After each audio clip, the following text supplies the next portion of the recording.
Hello and welcome back to our YouTube channel Padhai with Guru Chela.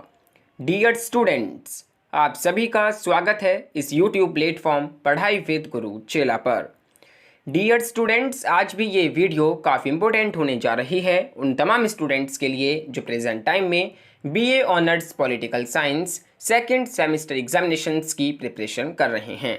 Dear students, आज इस video के माध्यम से हम आपके साथ शेयर करने जा रहे हैं एग्जाम पैटर्न एंड साथ ही past year question paper on your second core paper political process in India.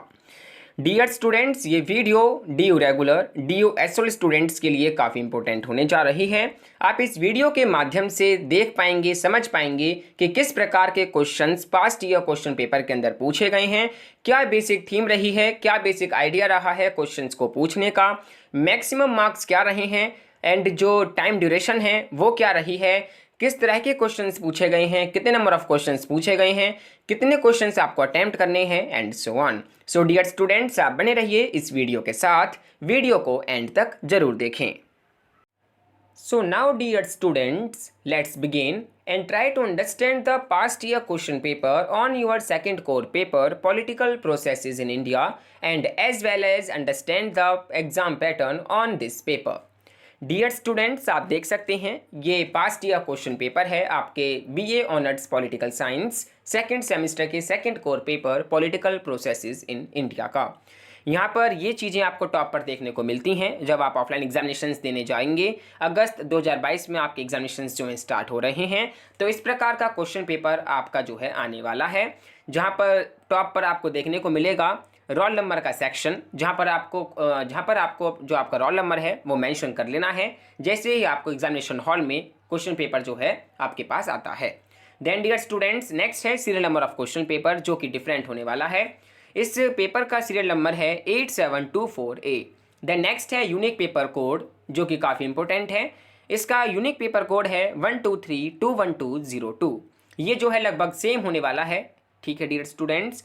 The next है name of the paper political processes in India, ये यहाँ पर आपका सब्जेक्ट जो है दिया गया है। नेम ऑफ द कोर्स आप देख सकते हैं बीए ऑनर्स CBCS का ये जो है क्वेश्चन पेपर है। सेमेस्टर की बात करें तो सेकंड सेमेस्टर का एग्जामिनेशन है। ये सभी चीज़ें आपको टॉप पर देखने को मिलेंगी। देन स्टूडेंट्स, बात करें ड्यूरेशन की एंड मैक्सिमम मार्क्स की, तो देखिए आपका जो क्वेश्चन पेपर है उस क्वेश्चन पेपर जो है उसमें जितने नंबर ऑफ क्वेश्चंस गिवन हैं उनमें से आपको यानी 4 क्वेश्चंस को अटैम्प्ट करना है एंड उन 4 क्वेश्चंस को अटैम्प्ट करने के लिए आपके पास केवल 3 घंटे दिए जाएंगे। ठीक है डियर स्टूडेंट्स, यानी कि ड्यूरेशन जो है एग्जामिनेशन की आंसर राइटिंग की वो 3 आवर्स है। मैक्सिमम मार्क्स की अगर हम बात करें तो 75 मार्क्स का आपका क्वेश्चन पेपर आने वाला है। सेम इसी प्रकार ये जो क्वेश्चन पेपर है इसी पैटर्न पर बेस्ड आपका क्वेश्चन पेपर आने वाला है। देन स्टूडेंट्स, यहाँ पर कुछ इंस्ट्रक्शंस गिवन है जो कि आप लोगों को फॉलो करने हैं। Right your roll number on the top immediately on receipt of the question paper. जैसे कि मैंने आपको ऑलरेडी बताया कि इस प्रश्न पत्र के मिलते ही ऊपर दिए गए निर्धारित स्थान पर अपना अनुक्रमांक जो है, जो आपका रोल नंबर है, वो आपको मेंशन कर लेना है। कुछ नोट है जो कि आपको फॉलो करना है। आंसर्स में be written either in English or in Hindi but the same medium should be used throughout the paper. देखिए, इस प्रश्न पत्र का उत्तर आप जो है किसी भी मीडियम में दे सकते हैं, चाहे आप इंग्लिश मीडियम में आंसर लिखें, चाहे आप हिंदी मीडियम में आंसर लिखें, लेकिन आपको ये बात याद रखनी है कि आपको थ्रू आउट द पेपर एक ही प्रकार का मीडियम जो है यूज़ करना है, चाहे आप हिंदी मीडियम यूज़ करें, चाहे आप इंग्लिश मीडियम यूज़ करें। अगर आप किसी भी क्वेश्चन का जवाब जो है हिंदी मीडियम में लिखते हैं तो बाकी के क्वेश्चंस को भी आपको हिंदी मीडियम ही अटैम्प्ट करना होगा। अगर आप किसी भी क्वेश्चन को इंग्लिश मीडियम में अटैम्प्ट करते हैं तो बाकी के क्वेश्चंस के भी आंसर्स आपको इंग्लिश मीडियम में ही अटैम्प्ट करने होंगे। आपको ये बात आपको याद रखनी है कि थ्रू आउट द पेपर आपको एक प्रकार का ही मीडियम जो है यूज़ करना है। अटेम्प्ट एनी 4 क्वेश्चंस, जैसे कि मैंने आपको बताया टोटल नंबर ऑफ क्वेश्चंस यहाँ पर गिवन है 8, जिनमें से आपको एनी 4 क्वेश्चंस को अटेम्प्ट करना है। सेम यही पैटर्न होने वाला है आपका इस बार जो एग्जामिनेशन ऑफलाइन आपके कंडक्ट होने जा रहे हैं। All questions carry equal marks, सभी के सभी क्वेश्चंस के जो मार्क्स हैं वो इक्वली डिवाइडेड किए गए हैं। हर एक क्वेश्चन जो है 18.75 अंक का रखा गया है। 18.75 मार्क का आपका एक आंसर होगा। सभी प्रश्नों के अंक जो हैं वो समान हैं। देन डियर स्टूडेंट्स, आइए देखते हैं कि किस प्रकार के क्वेश्चंस पेपर के अंदर पूछे गए हैं। सो देखिए, क्वेश्चन नंबर फर्स्ट है, what do you understand by Congress system in India, what were the reasons for its decline, discuss. Bharat में कांग्रेस प्रणाली से आप क्या समझते हैं? क्या है कांग्रेस सिस्टम? उसके पतन के क्या क्या कारण हैं? ये आपको डिस्कस यहाँ पर करना है। सो देखिए, आई जस्ट होप कि आपको पता होगा कि जो कांग्रेस सिस्टम है वो क्या है। Party system in India during first 15 years of independence, जब से भारत जो है आज़ाद हुआ तब से लेकर 15 साल तक जो है कांग्रेस पार्टी का ही जो है गवर्नेंस जो है वो रही है, ठीक है, उसका डोमिनेंस रहा है। तो वही चीज़ आपको यहाँ पर कांग्रेस सिस्टम जो है डिफाइन करना है।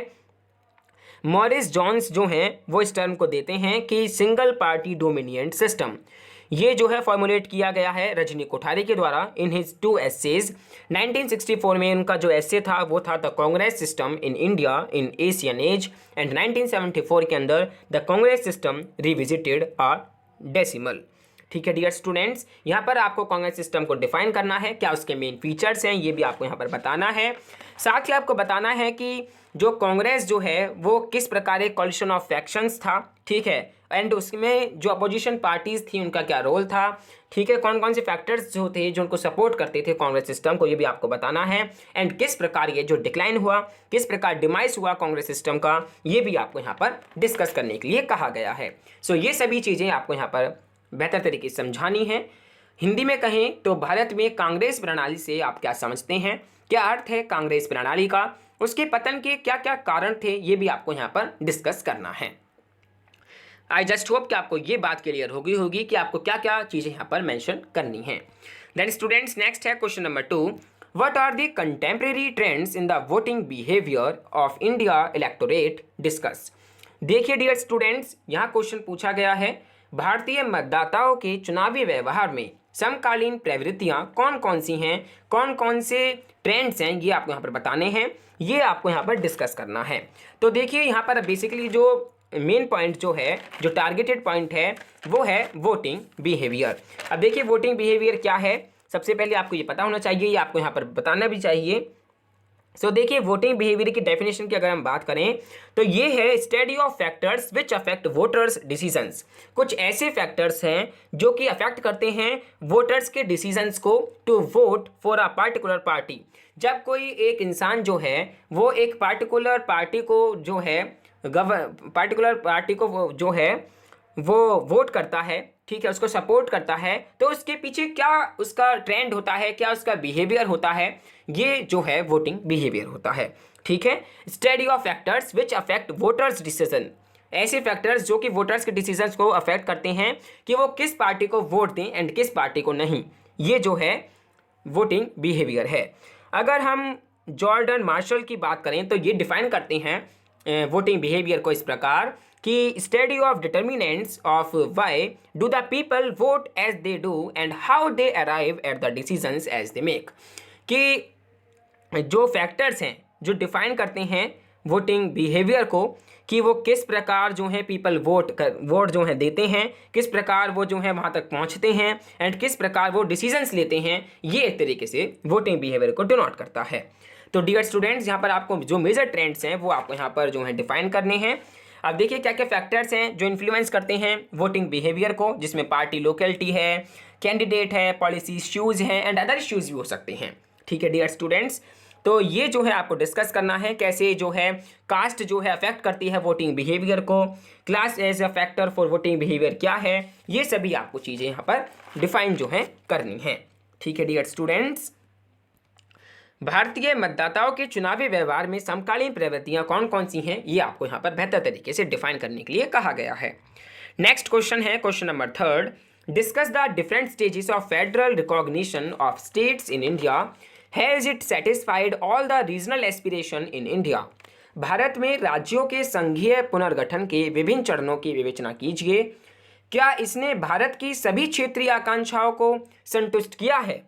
ठीक है, तो आपको यहाँ पर जो है जो डिफरेंट स्टेजेस हैं, जो डिफरेंट लेवल हैं फेडरल रिऑर्गेनाइजेशन के, ये आपको यहाँ पर डिस्कस करने हैं। ठीक है, ये किस प्रकार सेटिस्फाई करता है सभी रीजनल एस्पिरेशन को इंडिया के अंदर, ये भी आपको यहाँ पर डिस्कस करना है। Then dear students, next question है question number 4, what do you mean by secularism, discuss the major debates on secularism in India. धर्मनिरपेक्षता या फिर पंथ निरपेक्षता से आप क्या समझते हैं, भारत में धर्मनिरपेक्षता पर विमर्शों की विवेचना कीजिए। अब देखिए इंडियन सेक्युलरिज्म का क्या कंसेप्ट है, क्या मायने हैं सेक्युलरिज्म का। सो देखिए, the principle of separation of the state from religion and affairs of civil society and public sphere are not guided and dominated by religion. देखिए स्टेट को जो है वो सेपरेट कर देना चाहिए रिलीजन से, ठीक है, एंड जो अफेयर्स हैं सिविल सोसाइटी के उससे, एंड जो पब्लिक स्फेयर हैं आर नॉट गाइडेड, ये गाइडेड नहीं होने चाहिए एंड डोमिनेट नहीं होने चाहिए रिलीजन के द्वारा। ये जो है इंडियन सेक्युलरिज्म का कंसेप्ट है। अगर हम सेक्युलरिज्म की बात करें इंडियन कॉन्स्टिट्यूशन में, तो देखिए प्रीएम्बल जैसे कहता है कि इंडिया अ सेक्युलर रिपब्लिक, जिसमें liberty of belief, faith and worship की हम बात करते हैं। आर्टिकल 14, 15, 16 की बात करें जो कि राइट्स टू इक्वालिटी की बात करते हैं। आर्टिकल 25 की बात करें जो कि freedom of conscience and free profession की बात करते हैं। Practice and propagation of religion की बात करते हैं। आर्टिकल 29 की बात करें, आर्टिकल 30 की बात करें, ये सभी जो हैं इंडियन सेक्युलरिज्म को डिनोट करते हैं। ठीक है डियर स्टूडेंट्स, सो सबसे पहले आपको यहाँ पर सेक्युलरिज्म को डिफाइन करना है। ठीक है डियर स्टूडेंट्स, एंड क्या क्या की डिबेट्स हैं इंडियन सेक्युलरिज्म पर, ये भी आपको यहाँ पर डिस्कस करनी है। Then dear students, next question है question number 5, critically analyse the impact of caste in Indian politics. देखिए कास्ट सिज्म जो यहाँ पर कॉन्सेप्ट है वो आपको यहाँ पर बताना है, डिस्कस करना है। ठीक है, कास्ट एंड पॉलिटिक्स के अंदर से बेसिकली ये क्वेश्चन पुटअप किया गया है। भारतीय राजनीति में जाति के प्रभावों की आलोचनात्मक व्याख्या कीजिए। अब देखिए इंडियन कास्ट सिस्टम की अगर हम कैरेक्टरिस्टिक्स की बात करें तो ये बहुत ज़्यादा हायरार्किकल है, हायरार्किकल डिवीजन है सोसाइटी का, जो कि बेस्ड है बर्थ पर, रिचुअल पर, प्योरिटी पर एंड ग्रुप आइडेंटिटीज़ पर। वहीं ये जो है ऑपरेसिव सिस्टम भी है, लोकलाइजेशन भी है, काफ़ी चीज़ें जो हैं इसको डिफाइन करती हैं कास्ट इन पॉलिटिक्स को। ठीक है dear students, caste in Indian constitution की भी आपको यहाँ पर बात करनी है, जिसमें डिफरेंट आर्टिकल्स के साथ आप जो हैं डिफाइन कर सकते हैं। अब पॉलिटिक्स के अंदर किस प्रकार कास्ट सिज्म है, हाउ कास्ट अफेक्टेड पॉलिटिक्स, कैसे कास्ट जो अफेक्ट करती है पॉलिटिक्स को, इसको आप 3 डिफरेंट फेजेस में जो हैं डिफाइन कर सकते हैं। ठीक है डियर स्टूडेंट्स, सो इस प्रकार आपको यहाँ पर क्रिटिकली एग्जामिन करते हुए जो है कास्ट इन पॉलिटिक्स को डिफाइन जो है करना है। नेक्स्ट क्वेश्चन है question number 6, examine the issues of affirmative actions policies in India, do you think they have proved healthy for Indian democracy. Bharat में सकारात्मक कार्यवाही नीतियों के मुद्दे का परीक्षण कीजिए। क्या आपके विचार में ये भारतीय लोकतंत्र के लिए स्वास्थ्यवर्धक सिद्ध हुए हैं, ये आपको यहाँ पर डिस्कस करना है। बेसिकली अफर्मेटिव एक्शंस पॉलिसीज के भारत की जो हैं वो आपको यहाँ पर डिस्कस करनी है। ठीक है डियर स्टूडेंट्स, देन नेक्स्ट है question number 7, globalisation has changed the nature of Indian state, comment. वैश्वीकरण ने भारतीय राज्य की प्रकृति को बदल दी है, टिप्पणी कीजिए। आपको कमेंट करके बताना है किस प्रकार ग्लोबलाइजेशन, यानी कि जो अगर हमें ग्लोबलाइजेशन की बात करें तो देखिए 1991 में जो पॉलिसीज अपनाई गई थी जिसमें प्राइवेटाइजेशन था, ठीक है, ग्लोबलाइजेशन था। ठीक है डियर स्टूडेंट्स, ये बेसिकली आपको यहाँ पर डिस्कस करना है। ठीक है, जिसमें न्यू लिबरल पॉलिसीज़ को हमने जो है ज्वाइन किया था। ठीक है, हमने जो है अपने इंडिया के कॉन्टेक्स्ट में उसको लाया था। देन स्टूडेंट्स, नेक्स्ट है क्वेश्चन नंबर 8 जो कि शॉर्ट नोट पर बेस्ड होने वाला है। 4 टॉपिक्स में से आपको करीब 2 टॉपिक्स पर जो है शॉर्ट नोट लिखने के लिए आते हैं। जो भी आप बेहतर तरीके से आते हों वो आप अटेम्प्ट कर सकते हैं। निम्नलिखित में से किन्हीं 2 पर संक्षिप्त टिप्पणी लिखिए।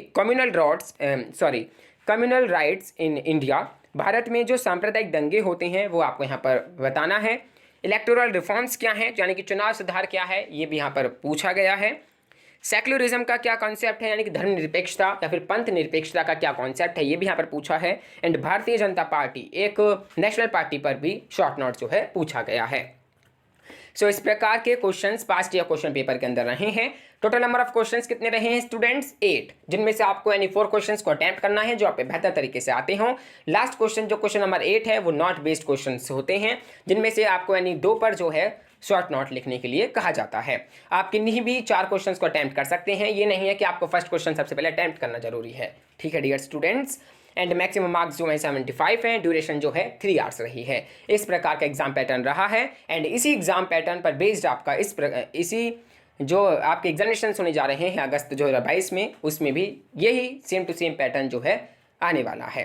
ठीक है डियर स्टूडेंट्स, सो इसी के साथ आपकी कुछ भी क्वेरीज हैं, कुछ भी आपके डाउट्स हैं, कुछ भी आपके सजेशंस हैं, तो वाया कमेंट बॉक्स सेक्शन में कमेंट करके पूछ सकते हैं। हम पूरा ट्राई करेंगे आपके कमेंट्स के रिप्लाई करने का। आपके कुछ भी अगर आपके पर्सनल सजेशंस हैं तो आप उनको हमारी मेल आईडी के थ्रू जो है सेंड कर सकते हैं। अगर आप इस चैनल पर नए हैं तो प्लीज़ चैनल को सब्सक्राइब करना ना भूलें। आने वाली वीडियोज़ को अगर आप चाहते हैं तो नोटिफिकेशन बेल आइकन को जरूर प्रेस कर सब्सक्राइब करें, जिससे आने वाली वीडियोज़ की आपको जो नोटिफिकेशन तुरंत मिलती रहे, किसी प्रकार का नोटिफिकेशन आपसे मिस ना हो। इसी के साथ thank you for watching this video. आप टेलीग्राम चैनल को झटपट ज्वाइन करें, उसका लिंक हमने इस वीडियो के डिस्क्रिप्शन बॉक्स में प्रोवाइड करा दिया है। Stay home, stay safe, stay indoors, and good wishes for your semester examination.